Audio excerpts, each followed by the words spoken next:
नमस्कार, सुजस बुलेटिन में आपका स्वागत है। मैं हूं आपके साथ अश्विनी सरोही। एक नजर हेडलाइंस पर।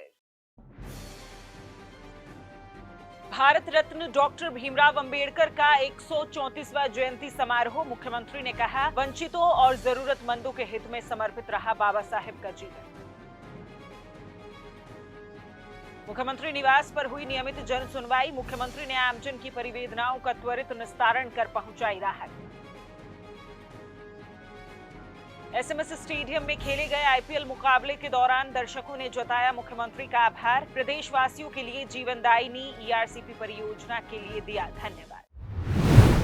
भारत रत्न बाबा साहेब डॉक्टर भीमराव अंबेडकर का 134वां जयंती समारोह आज जयपुर के राजस्थान इंटरनेशनल सेंटर में आयोजित किया गया। कार्यक्रम में मुख्यमंत्री श्री भजनलाल शर्मा ने बतौर मुख्य अतिथि शिरकत की।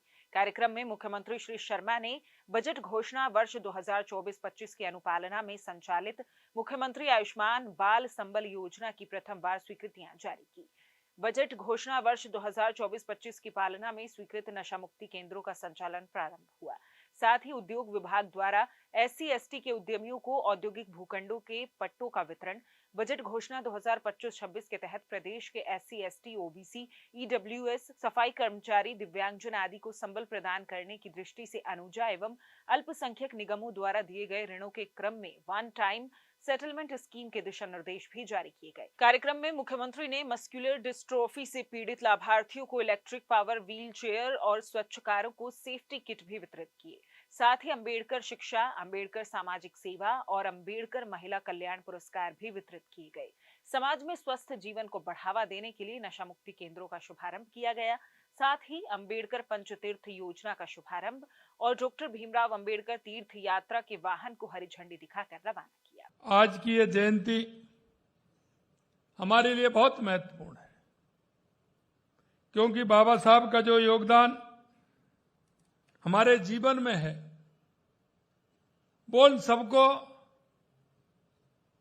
ये इंगित करता है कि बाबा साहब का योगदान देश के अंदर तो है ही, लेकिन हर व्यक्ति के जीवन में है। इस पावन अवसर पर मैं भारत माता के महान सपूत, संविधान निर्माता और भारत रत्न बाबा साहब को नमन भी करता हूं और आज के इस अवसर पर सम्मानित होने वाले समाज सेवियों को हार्दिक बधाई भी देता हूं। साथियों, केवल हमारे देश और प्रदेश में ही नहीं बल्कि दुनिया भर में बाबा साहब का बहुत सम्मान है। पिछले साल मेरी निवेश यात्रा के दौरान लंदन में किंग हेनरी रोड स्थित ऐतिहासिक अंबेडकर हाउस का जाना हुआ। निश्चित रूप से जब बाबा साहब ने शिक्षा ली, वहां पढ़े थे, मैं बहुत ही अभिभूत हुआ। जब मैंने उनका उस हाउस में प्रवेश किया, वहां की अनुभूति ही अलग है। अगर आपको कभी जाने का मौका मिले तो मैं अनुरोध करना चाहता हूं, निश्चित रूप से आपको देख करके आना चाहिए। मुख्यमंत्री ने कार्यक्रम को संबोधित करते हुए कहा कि डॉक्टर भीमराव अंबेडकर का जीवन वंचितों के हित में समर्पित रहा और उन्हीं के मार्गदर्शन में हमारी सरकार अंत्योदय कल्याण को सर्वोपरि मानकर कार्य कर रही है। हमारा लक्ष्य अंतिम पायदान पर खड़े व्यक्ति तक राज्य सरकार की जन कल्याणकारी योजनाओं का लाभ पहुंचाना है। बाबा साहब का अंत्योदय, जिस अंत्योदय को लेकर के चले थे पंडित दीनदयाल उपाध्याय, बाबा साहब अंबेडकर इस अंत्योदय को लेकर के चले थे।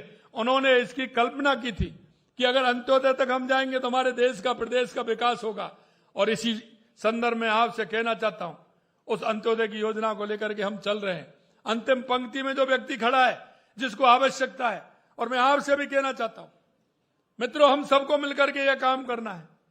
हमारे गांव में, हमारी ढाणी में, हमारे मोहल्ले में, हमारे अपार्टमेंट में कहीं भी कोई ऐसा व्यक्ति जिसको केंद्र और राज्य सरकार की उन स्कीमों की आवश्यकता है, हम सब भी इस देश प्रदेश के नागरिक होने के नाते हम सबका दायित्व बनता है कि ऐसे लोगों को आगे लेकर के आए।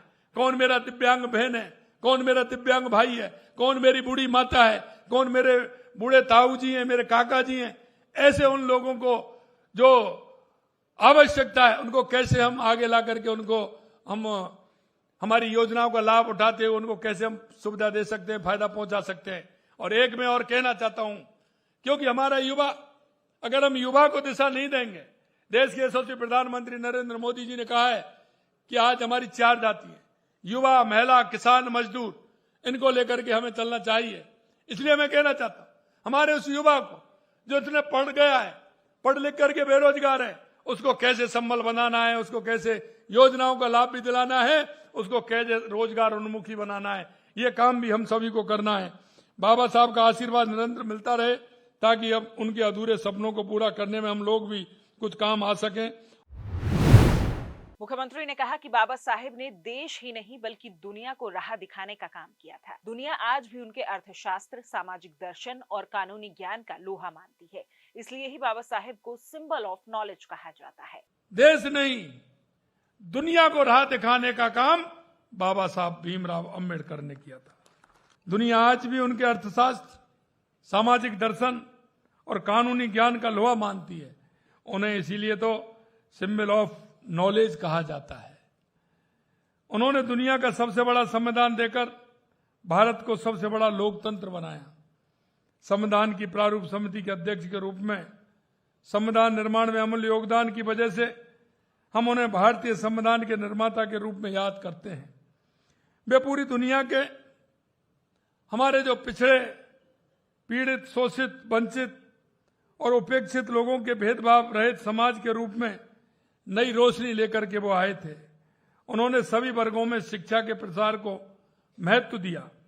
शिक्षक बनो उनकी महत्वपूर्ण प्रेरणा थी। महिला सशक्तिकरण, श्रम सुधार जैसे हर क्षेत्र में महत्वपूर्ण योगदान दिया। इससे पहले मुख्यमंत्री श्री शर्मा ने अंबेडकर सर्किल स्थित बाबा साहेब डॉक्टर भीमराव अंबेडकर की प्रतिमा पर माल्यार्पण किया। वहीं मुख्यमंत्री निवास पर भी बाबा साहेब के चित्र पर पुष्पांजलि अर्पित कर उन्हें नमन किया। मुख्यमंत्री श्री भजनलाल शर्मा ने आज मुख्यमंत्री निवास पर जनसुनवाई की। उन्होंने वहां उपस्थित प्रत्येक व्यक्ति की समस्याओं को सुना और अधिकारियों को उनकी परिवेदनाओं के निस्तारण के निर्देश दिए। श्री शर्मा ने कहा कि राज्य सरकार सुशासन के उच्च मापदंडों के अनुरूप प्रदेश के प्रत्येक नागरिक को बेहतर सुविधाएं और सेवाएं उपलब्ध कराने के लिए प्रतिबद्धता के साथ कार्य कर रही है। जन आकांक्षाओं की पूर्ति और उनकी परिवेदनाओं का त्वरित निस्तारण ही हमारे सुराज संकल्प का केंद्र बिंदु है। इस दौरान उन्होंने जयपुर विकास प्राधिकरण, नगर निगम, शिक्षा, चिकित्सा, पेयजल, राजस्व, मनरेगा, ऊर्जा और ग्रामीण विकास सहित विभिन्न विभागों से संबंधित समस्याएं सुनी और उनका मौके पर ही निस्तारण कर परिवादियों को राहत दी। इस अवसर पर जनप्रतिनिधि और आमजन उपस्थित रहे। इंडियन प्रीमियर लीग यानी आईपीएल 2025 का 28वां मैच रविवार को राजस्थान रॉयल्स और रॉयल चैलेंजर्स बेंगलुरु के बीच जयपुर में खेला गया। बेंगलुरु ने 9 विकेट से इस मैच को जीता। राजस्थान ने पहले बैटिंग करते हुए 174 रनों का लक्ष्य दिया था, जिसे बेंगलुरु ने 15 गेंद रहते ही चेज कर लिया।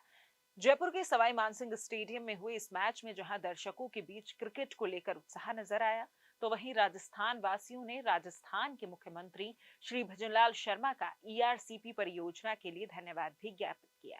मैच के दौरान आमजन ने हाथों में पोस्टर लेकर मुख्यमंत्री का ईआरसीपी के लिए आभार जताया। आपको बता दें कि इस परियोजना से राजस्थान के कई जिलों की प्यास बुझेगी, साथ ही किसानों को भी खेती करने के लिए पर्याप्त जल उपलब्ध हो सकेगा। मुख्यमंत्री श्री शर्मा के भागीरथी प्रयासों से राज्य सरकार पूर्वी राजस्थान में पेयजल उपलब्ध कराने के लिए संकल्पित होकर आगे बढ़ रही है।